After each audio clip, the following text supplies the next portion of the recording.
तो अब इनके सवाल का जी, भारत एक दहशतगर्द रियासत है। आपके बोल देने से भारत दहशतगर्द रियासत नहीं बन जाती है। अगर भारत दहशतगर्द रियासत होती तो यूनाइटेड नेशंस की तरफ से डेजिग्नेटेड टेररिस्ट ऑर्गेनाइजेशंस में हमारे भी मुल्कों का नाम होता। एफएटीएफ में आप जो सफाइयां देते फिर रहे हैं पीरजादा साहब, वो इस बात की तस्दीक करती है कि टेररिस्ट मुल्क आप हैं। दुनिया भर की बैंड टेररिस्ट ऑर्गेनाइजेशंस आपके यहाँ पे पाई जाती हैं जनाब, हिंदुस्तान में नहीं पाई जाती। आपने हाफिज सईद को जेल में डाला हुआ है, सजा दी है। एफएटीएफ में इंडिया सफाइयां देता नहीं फिर रहा, आप फिर रहे हैं जनाब। तरफ आना चाहूंगी। भारत में गुज़िश्ता रोज जम्मू में आपने देखा कि जाली मुकाबला हुआ, उसमें 4 कश्मीरियों को शहीद किया गया और फिर इल्जाम ये लगाया गया कि वो पाकिस्तानी है। भारत ये इल्जाम लगाता है। पुलवामा हमले में हमने देखा कि पाकिस्तान पे इल्जाम लगाया गया था, मगर भारत सिर्फ इल्जाम लगाता है, सबूत पेश नहीं कर सकता। भारत और अपने को कितना एक्सपोज करेगा, बेनकाब करेगा दुनिया के सामने, चाहता क्या भारत? देखिए, भारत का काम, भारत एक दहशतगर्द रियासत है। मोदी जी, जैसे कि आपको याद होगा, गुजरात में जब 2000 मुसलमानों को कत्ल किया गया तो यही मोदी जी जिन पर उस जमाने में अमेरिका ने इन पर अपने मुल्क में दाखिले की पाबंदियां लगाई हुई थी, और वो पाबंदियां असल में इनके पहली बार वज़ीर आज़म मुंतखब होने के बाद तक उन पर नाफिज रही थी। चुनांचे ये एक दहशतगर्द रियासत है, इसका वज़ीर आज़म दहशतगर्द है, कश्मीर पर नाजायज काबिज है। और मुझे तो अफसोस इस बात का है कि पाकिस्तान की हुकूमत किस इंतजार में बैठी हुई है कि आलमी बरादरी आएगी। आलमी बरादरी तो कभी नहीं आएगी। कश्मीरियों का खून गिरता रहेगा, ऐसे 4 नौजवान या 40 और 400 नौजवानों के खून होते रहेंगे, और भारत उनकी लाशों पर नाचता रहेगा और पाकिस्तान पर दहशतगर्दी का इल्जाम लगाता रहेगा। वक्त आ गया है कि हम अमली इक़दाम उठाएं और बाबरी मस्जिद को गिराने वाले दहशतगर्द मोदी और उनकी पार्टी, भारतीय जनता पार्टी, इन सब के ऐसे हिसाब किताब बराबर करें। देखिए, अज़रबैजान बहुत छोटा सा मुल्क है, उसने 28 साल इंतजार किया, दुनिया की आलमी बरादरी उसकी मदद को नहीं आई, और फिर आखिर उन्होंने एक फैसला कुन कार्रवाई के बाद नगोर्नो कराबाख वापस ले लिया। यही कार्रवाई पाकिस्तान को करनी है। पाकिस्तान की अस्करी बहुत ही जबरदस्त हालत में है, और हम भारत को बिल्कुल फैसला को शिकस्त दे सकते हैं। फर्क सिर्फ इतना है कि फैसला करने वाला हुक्मरान मौजूद नहीं। ठीक है, अरविंद आपकी तरफ आना चाहूंगी। अभी जाली मुकाबले की बात भारत ने फिर इल्जाम पाकिस्तान पर लगाया है, और भारत का मौक़िफ़ है कि एलओसी से पाकिस्तान वहां दहशतगर्द भेज रहा है। अगर ऐसा है तो फिर कश्मीर में इतनी फौज लगाने का क्या फायदा, इतनी सेना लगाने का क्या फायदा, जब वो सरहदों पे खड़े होकर कुछ कर ही नहीं सकते? आपने प्रोग्राम में फिर से दावत दी, इसके लिए आपका बहुत बहुत शुक्रिया। तारिक पीरजादा साहब ने जो चार्जेस लगाए हैं यहाँ पे, और ये एक रवायत बन गई है कि जो भी पाकिस्तानी आता है उसे सबसे पहले की बात निकलती है बाबरी मस्जिद, गुजरात और न जाने क्या क्या, माने इसके अलावा कुछ है ही नहीं और बात करने के लिए। मैं उम्मीद कर रहा था कि आज का जो मौजू है हम उसके ऊपर बात करते, ना सिर्फ ये इंडिया पाकिस्तान का हर वक्त जो है इल्जाम तराशी, कोई एक संजीदा गुफ्तगू का आगाज होता तो बहुत अच्छा लगता। खैर, एक गुजरात का वाकया है जिसको मुसलमान बार बार बोलते रहते हैं। मोदी साहब को अरविंद, मैं आपकी बात काट रही हूँ, संजीदा गुफ्तगू का मुतालबा कर रहे हैं और आपके यहाँ से हर वक्त झूठ बोला जाता है। आप मुझे बताएं, हर वक्त झूठ बोला जाता है, ये झूठी जो स्ट्राइक्स के दावे, तो संजीदगी तो भारत में नहीं है। क्या भूल गई है आपने? चलिए आप प्लीज कंटिन्यू कीजिए जी, आप अपनी बात।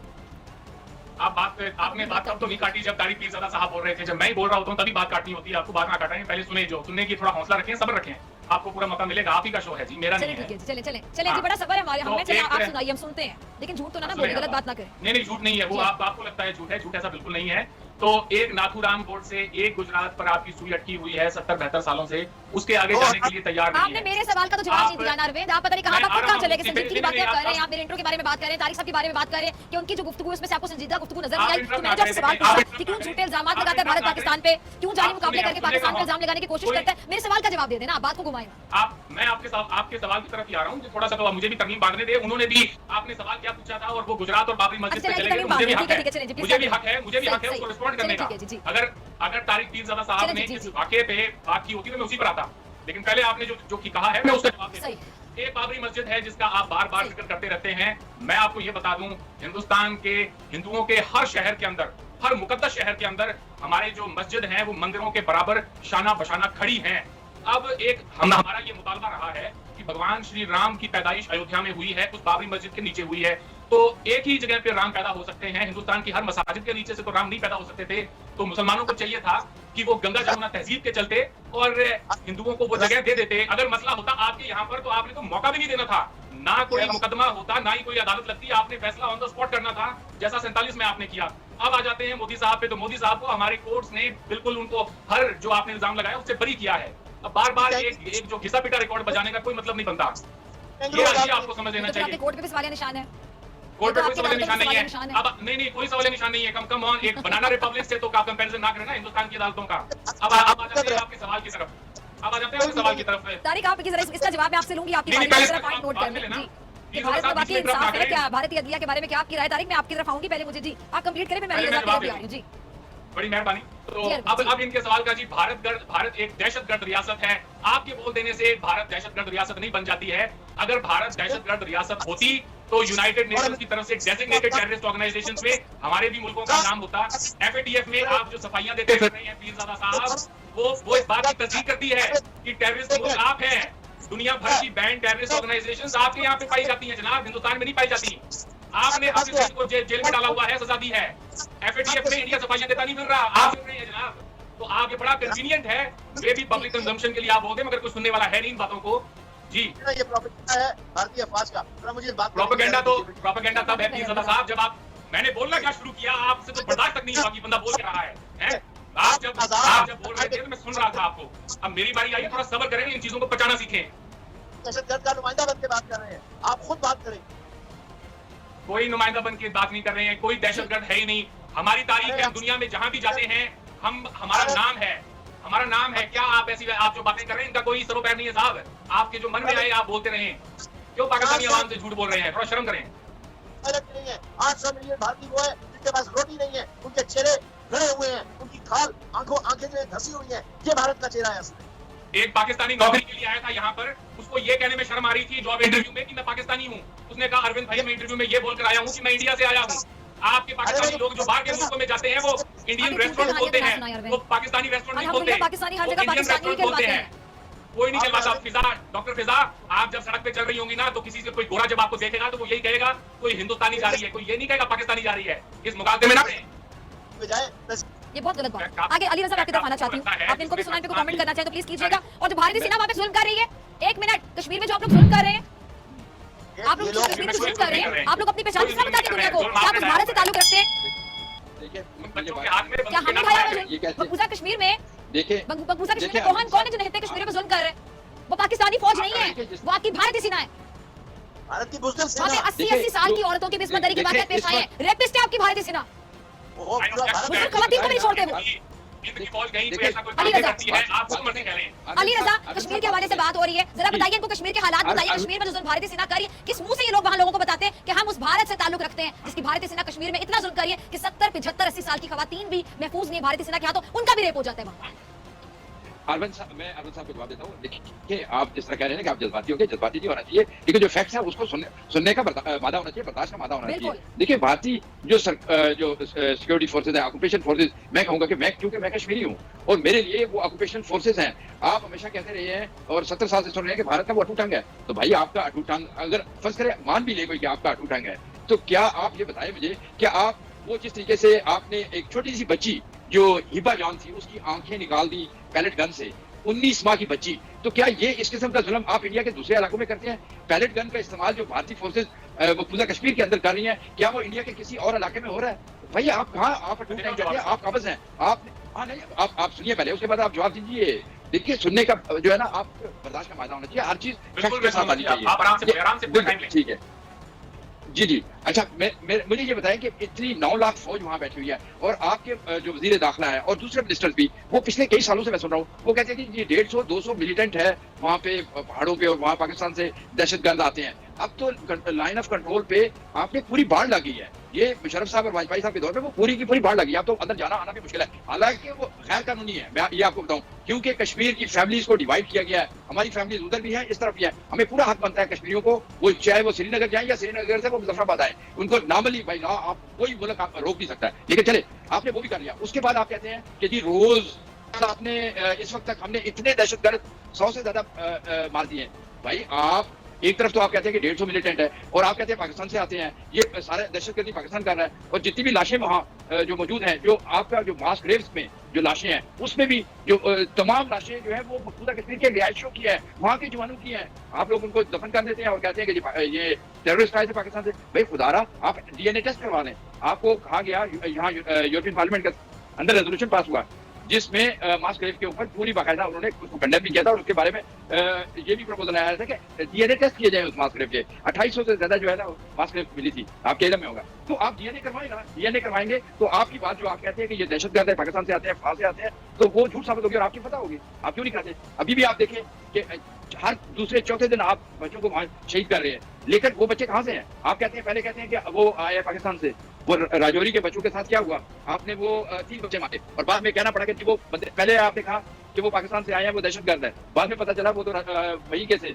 तो ये चीजें देखिए, ये चीजें एक्सेप्ट करें, आपको कंडेम करना चाहिए। और जो आपके मिलिट्री के लोग हैं, मिलिट्री पर्सनल, जो मैं कहूंगा जो स्टेट टेररिज्म आप वहां कर रहे हैं, उसको रोकें।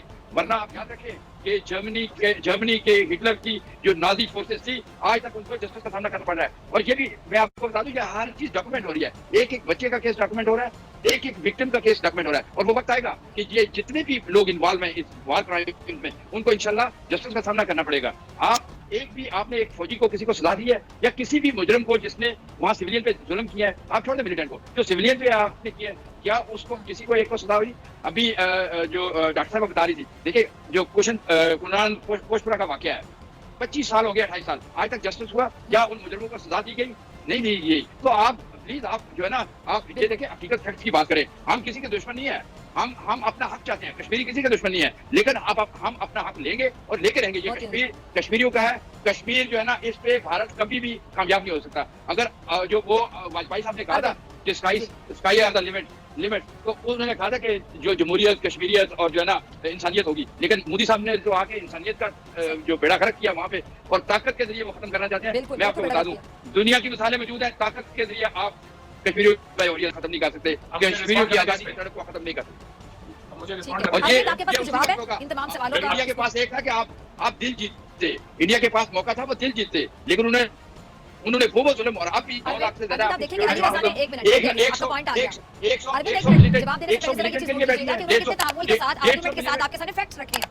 फैक्ट्स रखे, कोई लड़ाई झगड़े वाली बात नहीं वो कर रहे, लेकिन फैक्ट बेस्ड बात करें। मैं चाहूंगी किसी तरह तहम्मुल से आप देखिए, हमारी लड़ाई, हम अपने हक की बात करते हैं, हमारी लड़ाई नहीं है। देखिए, हम सब इंसान हैं, हमें एक दूसरे का एहतराम करना चाहिए, लेकिन लड़ाई होता भी नहीं है।